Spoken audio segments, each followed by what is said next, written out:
Hello viewers আপোনালোক সকললৈ ধন্যবাদ জনাই এয়া আপোনালোকৰ ওচৰত লৈ আহিছো এয়া ঔটেঙা হয় এয়া ঔটেঙাখিনি প্ৰথমতে মই ধুই লৈ লৈছো তথাপিও মই আকৌ কাটি ইয়াত পানীত থৈ দিম কাৰণ ঔটেঙাখিনি যদি মই শুকানে থৈ দিও তেতিয়া হলে ই ৰঙা পৰি যাব এয়া মই সৰু সৰু টুকুৰাকে কাটি লৈছো আৰু ঔটেঙাখিনি কোমলিয়াই আছে এয়া কোমলিয়া ঔটেঙাৰ মই ৰদ নিদিয়াকে আচাৰ প্ৰস্তুত কৰাৰ কাৰণে আপোনালোকৰ ওচৰত লৈ আহিছো এক বিশেষ ৰেচিপি হয় আপোনালোকে নিশ্চয় ভাল পাব আহকচোন ইয়াৰ কাৰণে আমি আগবাঢ়ো আপোনালোকে যি সকলে ইতিমধ্যে মোৰ চেনেলটো সাবস্ক্ৰাইব কৰিছে আপোনালোক সকললৈ ধন্যবাদ আৰু যি সকলে নতুনকৈ চাই আছে আপোনালোকে সাবস্ক্ৰাইব কৰাৰ লগতে লাইক কমেন্টছ আৰু শেয়াৰ কৰি মোক আগবাঢ়ি যোৱাত সহায় কৰিব আৰু কিবা ভুল ত্ৰুটি পালে দিহা পৰামৰ্শখিনি কমেন্টছ আকাৰে দিব বুলি মই আশা ৰাখিলো এয়া ঔটেঙা মোৰ যথেষ্টখিনি কাটা হৈ গৈছে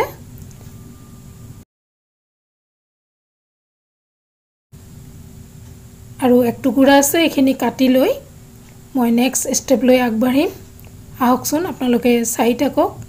আৰু মই কি কৰি আছো আপোনালোকে অকমান মন কৰিব এয়া ঔটেঙাখিনি প্ৰথমতে মই এবাৰ ধুই লৈছো ধুই উঠাই লৈছো এখিনি পানী পেলাই দি মই আকৌ এবাৰ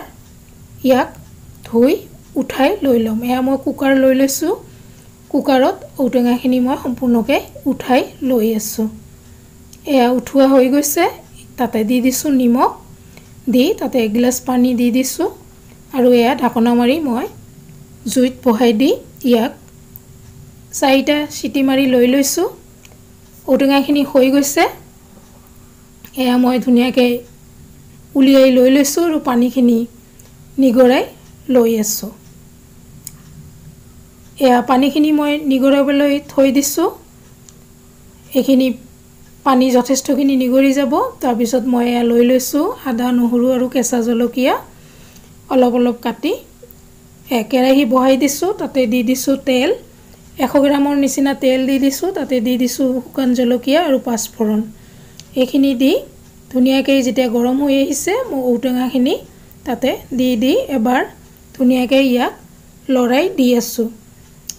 আৰু দিয়াৰ লগে লগে ইয়াতে দি দিছো কেঁচা জলকীয়া আদা আৰু নহৰু খিনি তাতে দি দিছো এখিনি লাহে লাহে হৈ থাকিব আৰু জুইটো মই মজলিয়া দিছো আৰু নিমখ মই এতিয়া সৰু চামুচেৰে 1 চামুচ আৰু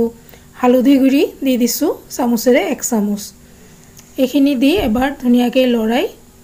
দি দিছো লৰাই দিয়াৰ লগে লগে ইয়াৰ কালাৰটো চেঞ্জ হৈ আহিছে আৰু আপোনালোকৰ আগত মই যিখিনি দেখুৱাই আছো উটেই সময়খিনিয়ে মই দেখুৱাবলৈ যত্ন কৰিছো এখিনি দিয়াৰ পিছত যেতিয়া অকমান হৈ আহিছে মই চেনি ইয়াতে দি দিছো হাফ কাপতকৈ অলপ বেছি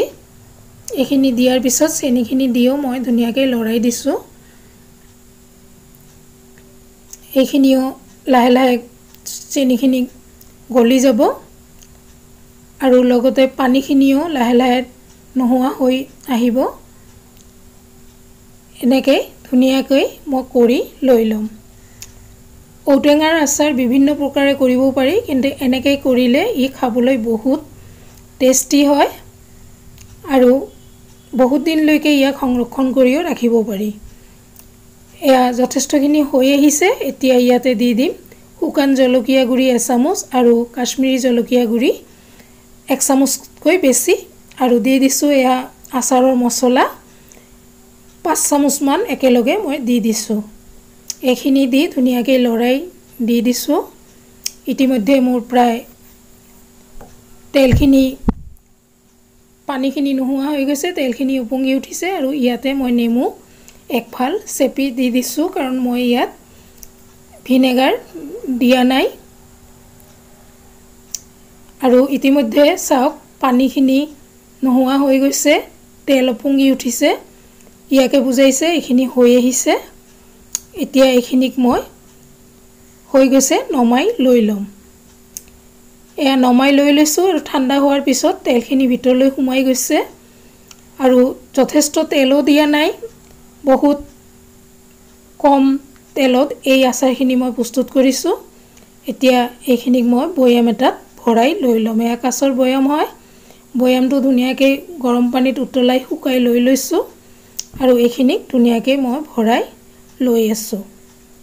যদিও কুহুমীয়া গৰম আছে এইখিনিক মই মুখাখন খুলি থৈ দিম, ঠাণ্ডা হ'লে সাঁফৰটো ধুনীয়াকৈ মাৰি দি দিম। চাওক কি ধুনীয়া কালাৰ হৈছে আৰু গ্লেছো আহিছে আৰু এনেকৈ ঔটেঙাৰ আচাৰ খাবলৈ বহুতেই টেষ্টি হয়।